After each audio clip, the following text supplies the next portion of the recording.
Choguel Maïga, le Premier ministre malien, parle aux Africains. L'heure du refus de l'obéissance a sonné. Le président a dit clairement en Bambara qu'on l'a appelé de l'extérieur pour lui dire voici tel doit être Premier ministre, président et président de l'Assemblée nationale. De l'extérieur. Mais lui, il leur a dit, mais ça c'est quoi ça? Cette fois-ci là, c'est moi-même le président. Imaginez-vous qu'un pays étranger appelle un autre pour désigner. Ensuite, après son interview, le président du Burkina a parlé, le président du Niger a parlé. Et ce que j'apprends, c'est que pendant qu'il y avait la crise du Niger, il y a un pays européen qui voulait venir arranger les choses. Est-ce que vous savez, c'est Macron qui l'a appelé pour lui dire de ne pas, comme on dit en Afrique là, de ne pas mettre sa bouche là dans les affaires du Niger. Le Niger, c'est pas pour eux, c'est pour la France. Et l'Européen l'a arrêté. Ça, c'est le président du Niger qui dit. Il n'a pas dit le nom du pays, mais moi, je le connais. Même ces messieurs-là qui voulaient désigner président, premier ministre, président de l'Assemblée. Notre président n'a pas dit. Bon, c'est les militaires, ils sont discrets, mais moi, je les connais. Voilà comment les gens voient nos pays. Des gens auxquels on fait faire ce qu'on veut. Et pour nous montrer que c'est ça, Joseph Borrell, qu'on appelle qui est le haut commissaire pour la politique européenne de l'Union, la politique étrangère de l'Union africaine, européenne de l'Union africaine. Vous savez ce qu'il dit? Quand notre ministre des Affaires étrangères a invité l'ambassadeur de Russie en 2013, il a quitté ici, il est allé en Afrique du Sud. Voilà ce monsieur qui vient. Il dit dans les médias, les Africains là, c'est pas la peine. C'est des gens qui sont faciles à manipuler. Il faut les laisser. On les aura. Un ministre des Affaires étrangères qui parle comme ça aux Africains. Ce même monsieur, quelques temps après, quand il y a eu le renversement du régime au Gabon, il est réuni à Toledo en Espagne les ministres des Affaires étrangères de l'Union européenne, les ministres de la Défense. Il leur dit, vous savez, en Afrique, là, on a des intérêts. Il faut qu'on cherche à les comprendre. Il est vrai qu'au Gabon, il y avait des problèmes politiques avant. Mais lui ne sait pas qu'au Mali, depuis 2018, il y avait des problèmes politiques. Et voilà le même monsieur, quelques temps après, il va au Ghana. Il dit qu'il est venu aider le Ghana. 600 millions d'euros, 40 milliards de francs CFA. Il y avait l'inondation en ce moment, il y avait les routes. Ce n'est pas pour les arranger. C'est pour lutter contre le terrorisme. Donc ils vont donner de l'argent. Les armes vont être achetées chez eux et le tourisme va continuer.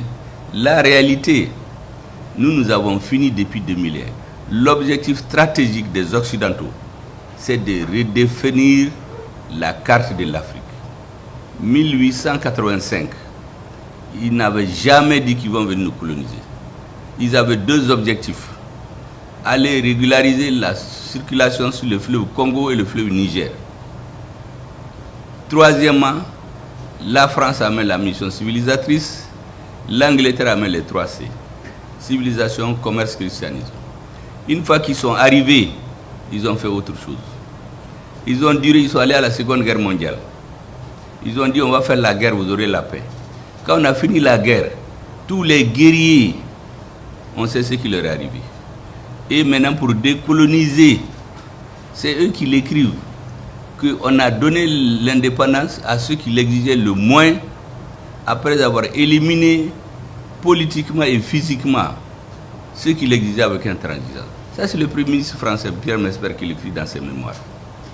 Donc, au Cameroun, où ils n'ont pas pu, on a, avec les lance-flammes, on a brûlé des villages, on a tout fait. En Algérie, même des fosses communes, on a enterré des gens. On a déterré les cadavres pour les brûler et que la cendre aille au feu. Mais les gens qui ont fait ça, on les présente comme des démocrates. Et j'ai dit aux gens que les deux hommes illustres, les plus illustres de l'histoire de la France, c'est Napoléon et De Gaulle, qui les a élus au début. Quand la France a pris le pouvoir de Gaulle, au lendemain de la Seconde Guerre mondiale, il a mis un gouvernement intérimaire. Ce gouvernement avait trois composantes. Premièrement, les résistants venus de l'extérieur. Deuxièmement, les résistants de l'intérieur, majoritairement composés de communistes. Troisièmement, les partisans de Vichy, ceux qui étaient à l'intérieur. et regarder l'avenir. Mais chez nous, on s'assoit là-bas, on sort France 24, on nous pompe l'air, et puis on accepte ce qu'ils disent. Ça, c'est terminé. Quand ils ont fini avec ça, ils ont mis des gens au pouvoir. Quand les chefs d'État ont commencé à comprendre, ils ont amené la démocratie. La démocratie est venue, les termes de l'essence, les prix du cacao, du coton, de l'or, on baisse, la population augmente, on rentre dans les universités, chez les étudiants, on dit, monsieur là, c'est à cause de lui que ça ne marche pas dans votre pays. Il faut qu'il parte. On le fait partir. Et on installe un système oligarchique. Détruire les États, détruire les écoles, détruire les systèmes éducatifs, détruire la société, créer des milliers de partis pour des sociétés de 10 millions d'habitants.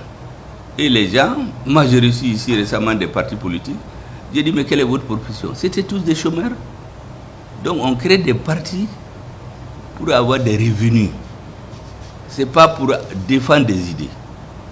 On a fait un temps, la démocratie, on a fait 30 ans, on a mené le terrorisme. Le terrorisme, l'objectif, c'est d'aboutir dans 30 ans à la désintégration des pays africains. Ce n'est pas compliqué, c'est cette analyse objective que nous avons faite dès juin 2021. Et c'est pour cela que quand le gouvernement a pris fonction, après avoir joué des pieds et mains pour qu'on ne désigne pas un nouveau Premier ministre, pour que cet alliage-là ne marche pas, 3 jours après, ils ont dit qu'eux, ils vont quitter. Ils ont quitté sans nous aviser. C'est ce que j'ai appelé abandon en plein vol. Mais on a un accord entre nous. C'est à la télé qu'on apprend que vous avez quitté. Le reste, je crois que vous avez pris le relais. Ce qui reste, l'Afrique fonde beaucoup d'espoir sur vous. Je l'ai dit aux Maliens ici, dans tous mes discours depuis 6 mois, moi je ne fais que de l'histoire. Parce que c'est cette partie qu'on nous a cachée. Et vous avez les choses à main aujourd'hui. Il faut redonner aux Africains la confiance. La confiance, c'est la chose la plus importante. C'est la chose qu'on nous a fait perdre. Quand un homme a confiance en lui, il peut tout faire. Les Mali a eu confiance en lui grâce à son armée. Imaginez-vous que quand on a pris Kidal, quand il y a eu des morts, les services secrets des pays occidentaux ont tué les Maliens dans le bateau Tombouctou. La CEDEAO a fait une réunion, ils n'en ont même pas parlé. Aux Nations Unies, ils ne se sont même pas entendus sur une lettre de condoléances aux Maliens. Donc nous avons compris qu'il faut qu'on prenne notre destin en main. Et c'est pour cela que j'ai fini par ça, notre président a installé ce qu'on appelle le comité de dialogue intermalien. Parce que nous avons une conscience claire que la guerre, on peut la gagner quand on est une minorité déterminée. C'est l'actuelle direction, c'est les 1% là. Mais pour gagner la paix, reconstruire le pays, c'est tous les Maliens. Et c'est là où nous sommes aujourd'hui.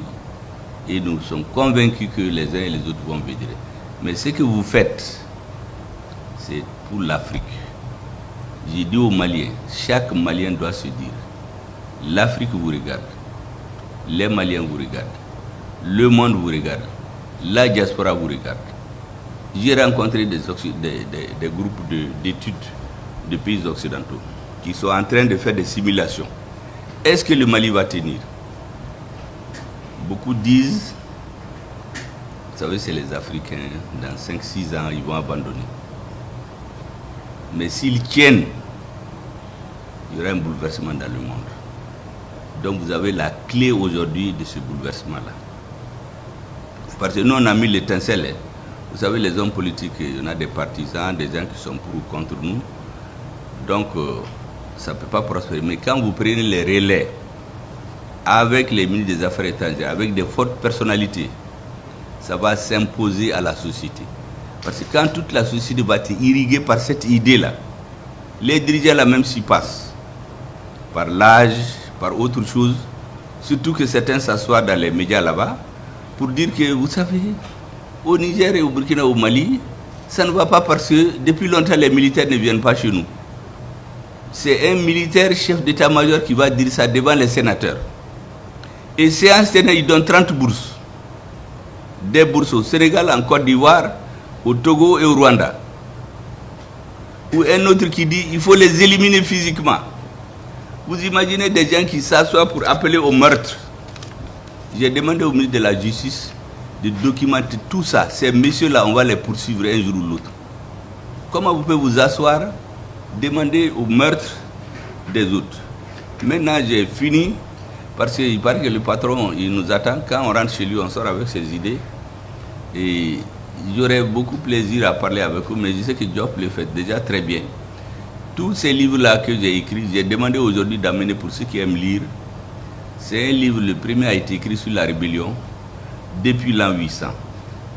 Le deuxième, c'est une réponse à Hollande, à ce monsieur-là qui convoque nos présidents. Et le deuxième, c'est un peu une partie de notre histoire. Aujourd'hui, les Africains, quels que soient les bords politiques, communistes, socialistes, droite, gauche, ce n'est pas notre problème.